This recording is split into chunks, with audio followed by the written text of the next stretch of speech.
قبیلہ زبید کا ایک شخص مکے آیا، زبیدی۔ ایک مکے میں منڈی لگتی تھی، اس کا نام تھا حضورہ۔ یہ جو حضورہ منڈی تھی، اس منڈی پر ابو جہل کا قبضہ تھا۔ آج کل تو نہیں قبضہ ہوتا منڈیوں پر کسی کا، حضورہ نامی منڈی پہ نا ابو جہل کا قبضہ تھا۔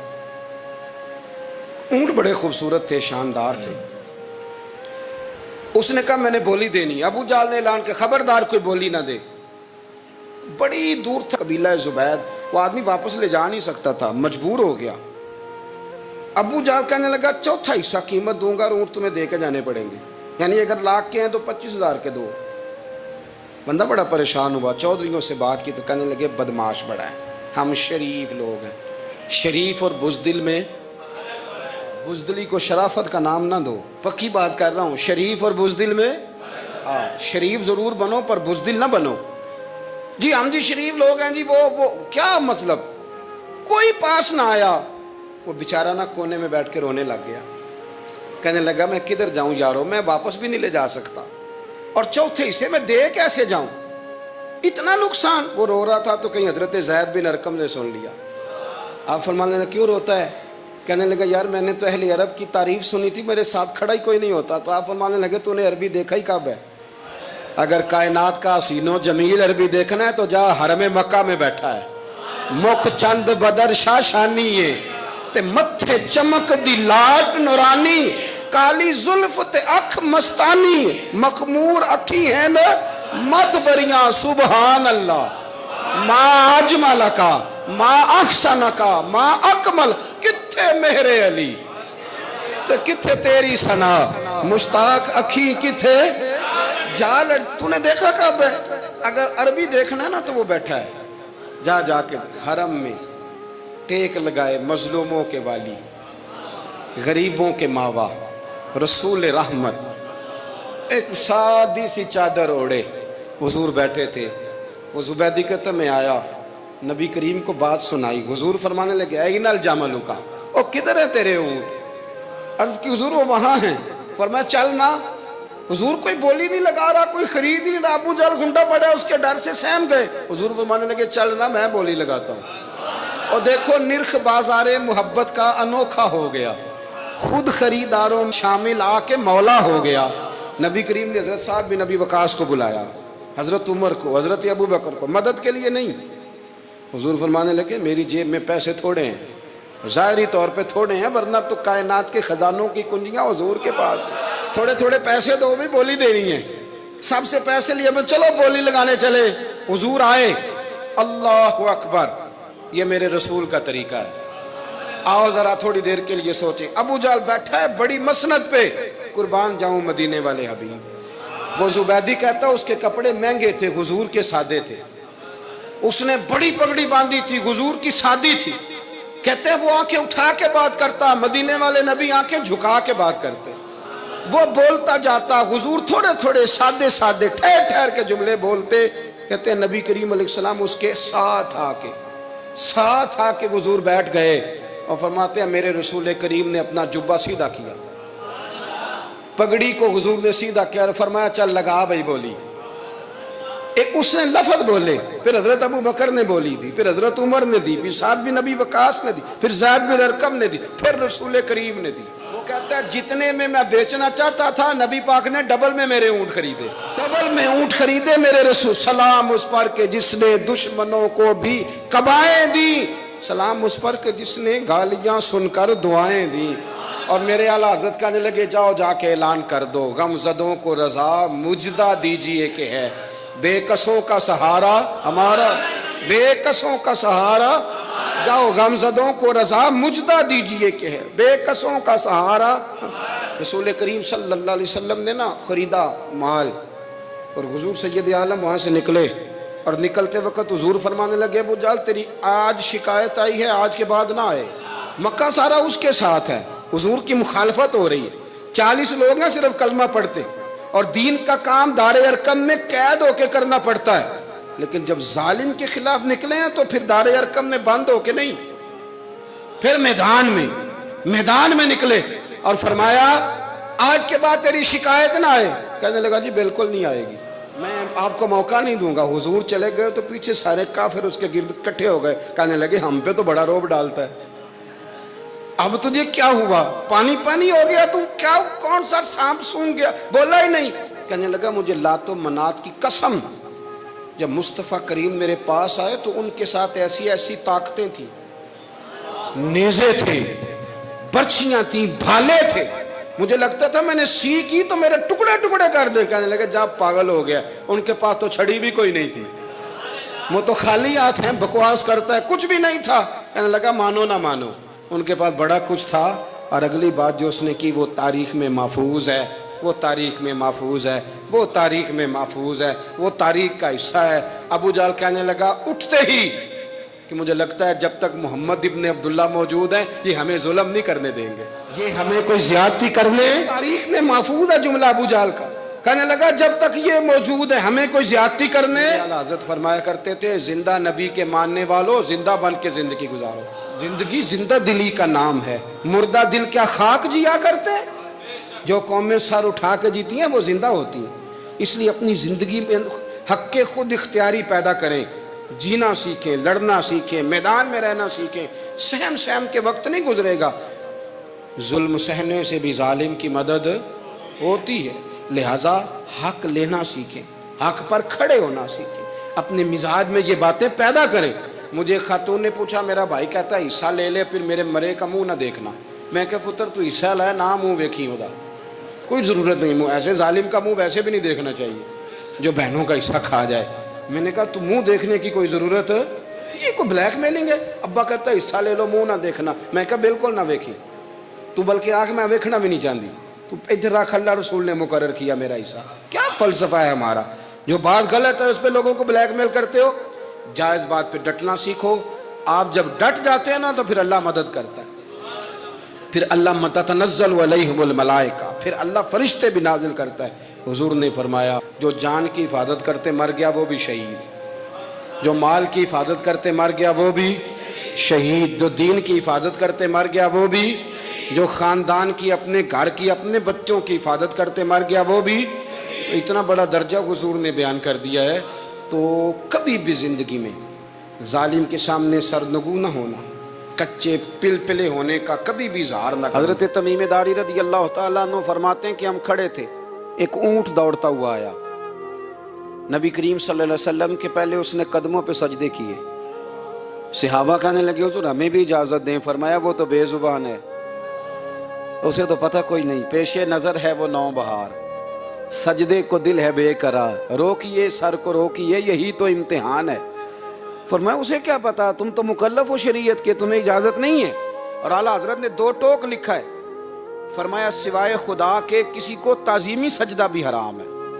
یہ نوٹ کر لیں میری بات.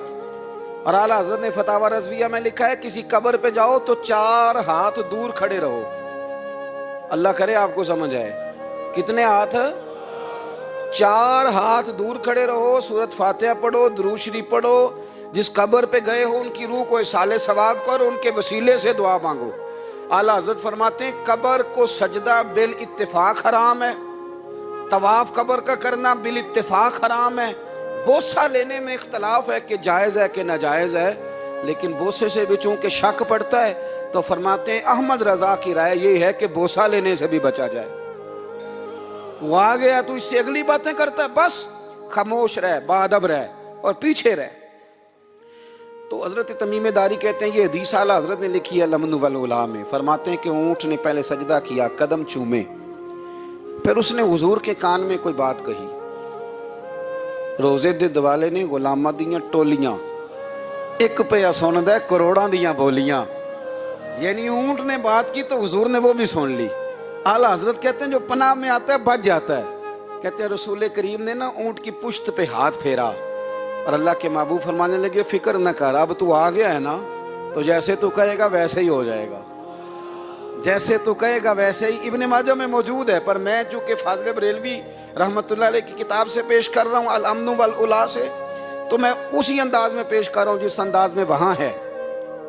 حضرت تمیم داری کہتے ہیں کہ ہماری سمجھ میں بات کوئی نہ آئی. تھوڑی دیر گزری تو کچھ لوگوں نے ہاتھوں میں رسیاں پکڑی ہیں, خنجر پکڑے ہیں, دوڑے آئے. یا رسول اللہ یہ ہمارا اونٹ ہے۔ حضرت تمیم داری کہتے ہیں میں نے دیکھا کہ جب وہ آ گئے نا خنجر لے کے تو اونٹ حضور کے پیچھے چھپ گیا۔ آج لے ان کی پناہ، آج مدد مانگ ان سے، وہ حضور کے پیچھے چھپ گیا۔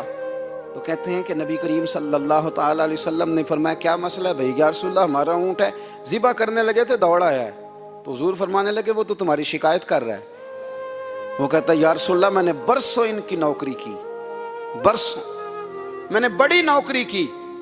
صحیح کہتا ہے یا رسول اللہ؟ ٹھیک کہتا ہے حضور، اب بوڑھا ہو گیا ہوں، تھوڑا زیادہ بوجھ نہیں اٹھا سکتا، تو مجھے ذبح کر کے کھانا چاہتے ہیں، میں مرنا نہیں چاہتا۔ نبی کریم فرمانے لگے اچھے لوگ یہ صلہ دیتے ہیں؟ انہوں نے کہا عرض کی حضور آپ حکم کر دیں، ہم اس کو چھوڑ دیتے ہیں یا رسول اللہ، نہیں ذبح کریں گے، خدمت کریں گے۔ حضور فرمانے لگے نہیں، اب میرے پاس آیا ہے نا، اب میں نے واپس نہیں کرنا، آج ہو گیا ہے، آج لے ان کی پناہ، آج مدد مانگ ان سے، آج ہو گیا یا رسول اللہ پھر رکھ لیں؟ حضور نے فرمایا نہیں بھائی پیسے بتاؤ کتنے؟ یا رسول اللہ نہیں نہیں کچھ نہیں۔ نبی کریم علیہ السلام نے فرمایا نہیں، بتاؤ کتنے، بتاؤ کتنے؟ انہوں نے کہا حضور ایک دفعہ ریٹ لگایا تھا تو 100 دینار لگا تھا۔ حضور نے فرمایا بلال دے دو 100 دینار، 100 دینار دے دیا۔ اعلیٰ حضرت فرماتے ہیں دیکھو ان کی پناہ میں آنے کی برکتیں کتنی ہیں۔ ان سے کہا تم جاؤ، وہ چلے گئے۔ حضور نے پشت پہ ہاتھ پھیرا، فرمایا جا تو آزاد ہے۔ حضرت تمیم داری کہتے ہیں وہ پہلے گیا پھر پلٹ کے آیا، اس نے نبی پاک کے کان میں کو بات کی، کئی باتیں کی، پر میں ایک بات کرتا ہوں، کئی باتیں کی، ایک بات کی تو حضور رو پڑے۔ اونٹ چلا گیا، ہم نے عرض کی حضور یہ کیا کہہ گیا ہے؟ تو محبوب فرمانے لگے یہ کہہ گیا یا رسول اللہ جس طرح آپ نے مجھے چھری سے بچایا ہے، میں دعا کرتا ہوں اللہ آپ کی امت کو جہنم سے محفوظ فرمائے، اللہ جہنم سے بچائے آپ کی امت کو، اس طرح مجھے چھری سے آپ نے محفوظ کیا۔ اعلیٰ حضرت فرماتے ہیں کن چکروں میں پڑے ہوئے ہو، کن چکروں میں؟ پیسوں کی پناہ لیتے ہو، عہدوں کے پیچھے چھپتے ہو، دولت کے پیچھے چھپتے ہو، تعلقات کے پیچھے چھپتے ہو۔ فرمایا مصیبت آئے گی تو یہ سارے ہٹ جائیں گے، اگر پناہ لینی ہے تو مدینے والے محبوب کی پناہ لو، دروازہ رسول پہ آؤ، نبی کریم کی بارگاہ میں جھکو، حضور سے پیار کرو۔ اعلیٰ حضرت فرماتے ہیں محبوب کا ادب کرو، رسول اللہ کی غلامی کرو۔ فرماتے ہیں پھر کے گلی گلی تباہ، ٹھوکریں سب کی کھائیں کیوں، دل کو جو عقل دے خدا تو تیری گلی سے جائے کیوں۔ اور فرمانے لگے جان ہے عشق مصطفیٰ، روز فزوں کرے خدا، جس کو ہو درد کا مزہ وہ ناز دوا اٹھائے کیوں، جس کو ہو درد کا مزہ وہ ناز دوا اٹھائے کیوں۔ انہوں نے محبوب کریم کی محبت کا پیغام دیا، صحابہ کی محبت کا، بولیے صحابہ کی محبت کا پوری کتاب لکھی حضرت صدیق اکبر جناب عمر کے فضائل پر۔ اور مزے کی بات یہ ہے کہ اعلیٰ حضرت نے نا اردو شاعروں میں سے کسی کو توفیق نہیں ہوئی حضور کو شہنشاہ کہنے کی، اعلیٰ حضرت نے کہا میرے نبی شہنشاہ ہیں۔ دلیل کیا دی؟ فرمانے لگے پڑھو ترمذی، حضور نے فرمایا میرے 2 وزیر زمینوں میں ہیں 2 آسمانوں میں، زمین کے 2 وزیروں کے نام ابو بکر اور عمر ہیں، آسمان کے 2 وزیر ہیں جبریل اور میکائیل۔ اعلیٰ حضرت کہنے لگے حضور وزیر تو کسی شہنشاہ کے ہی ہوتے ہیں، پھر کہہ لو نا شہنشاہ۔ تو پھر فرمانے لگے حاجیو آؤ شہنشاہ کا روضہ دیکھو، حاجیو آؤ شہنشاہ کا روضہ دیکھو، کعبہ تو دیکھ چکے اب کعبے کا بھی کعبہ دیکھو، کعبہ تو دیکھ چکے اب کعبے کا بھی، غور سے سن تو رضا کعبے سے بھی آتی ہے صدا، میری آنکھوں سے میرے پیارے کا روضہ دیکھو۔ اعلیٰ حضرت نے ساری زندگی اور صحابہ کرام کی بات کی، اہل بیت کی بات کی، اولیاء کی بات کی، صوفیاء کی بات کی، دفاع کیا سب کا، سب کے شانوں میں لکھا، امت کو بتلایا کہ اپنے بزرگوں سے جڑے رہو گے تو بچے رہو گے۔ اعلیٰ حضرت نے طنز کرنے سے، تنقید کرنے سے، بلا وجہ غلطیاں نکالنے سے اور ایک دوسرے پر لان تان کرنے سے ہمیں بچنے کو کہا۔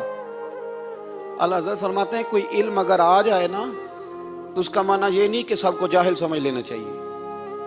سمجھ آ رہی ہے میری بات کی؟ ہم جس شعبے میں بھی ہوتے ہیں نا سامنے والے کو ان پڑھ ہی سمجھتے ہیں۔ مولویوں کے بارے میں بعض لوگوں کا خیال ہے کہ یہ پتہ نہیں کون سی مخلوق ہے، ان کو کیا پتا دنیا داری کا۔ میں صحیح کہہ رہا ہوں، اسی طرح جو میرے شعبے سے تعلق رکھنے والے لوگ ہیں وہ کہتے ہیں شاید سارے تاجر 2 نمبر طریقے سے ہی مال کماتے ہیں. یہ ہو نہیں سکتا، ایسا ہو نہیں سکتا. ہمیں نا دوسروں کی اہمیت کی خبر رکھنی چاہیے. ہم ایک دوسرے سے پیار، ہم طنز کرتے ہیں، تنقید کرتے ہیں. فاضل بریلوی منع کرتے تھے. آپ فرماتے یہ طریقہ درست. ہم جب غلطیاں نکالنے پہ جاتے ہیں تو معاذ اللہ اتنا اوپر بن جاتے ہیں کہ معاذ اللہ ثم معاذ اللہ اللہ رسول تک پہنچ جاتے ہیں. اعلیٰ حضرت کے زمانے میں ایک شخص نے کہہ دیا نبی پاک کا خیال آئے تو نماز ٹوٹ جاتی ہے. عقل ہے نا جی، جہاں مرضی لے جاؤ. وہ کہنے لگا جی میں نے خالص اللہ کے لیے پڑھنی ہے نا فلسفہ عجیب. نبی پاک کا خیال آئے تو نماز. اعلیٰ حضرت فرمانے لگے تو بڑا ہی پاگل ہے. جب تو کہے گا السلام علیکہ ایھا النبی، خیال آئے گا کہ نہیں؟ فرمانے لگے تو بڑا ہی نادان ہے. جب تو کہے گا اللہم صلی علی محمد وعلی، خیال آیا کہ نہیں آیا؟ فرمانے لگے تو نبی پاک کی بات کرتا ہے، نماز میں تو ابا اماں کا بھی خیال آتا ہے. ربنا اغفر لی والی والدیہ. فرمانے لگے ربے کے خیال سے نہیں ٹوٹتی تو مدینے والے کے خیال سے کیسے ٹوٹ گئی؟